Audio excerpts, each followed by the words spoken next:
Hi there, let's help you get your Corpay One account set up. This is where you can make your first payment, but you can't pay it until you add your bank account or credit card. Go to Payment Sources. Here, you can add your bank account or payment card by connecting via Plaid. Next, you need to verify your identity and company. Security is important to us, and we require several verification steps to help protect our platform from payments fraud.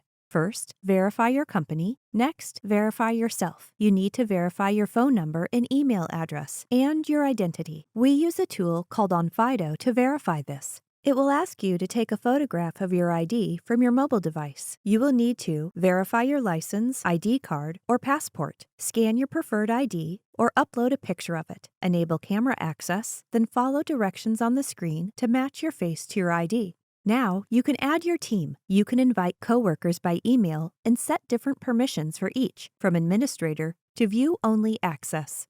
Next, connect your accounting system. You can automatically send expenses and bookkeeping details and import your custom bookkeeping data like classes and departments. We connect with QuickBooks, Sage Intacct, and Xero. To learn more about connecting your accounting system, watch our QuickBooks walkthrough. Now, you're all ready to simplify bill pay for good.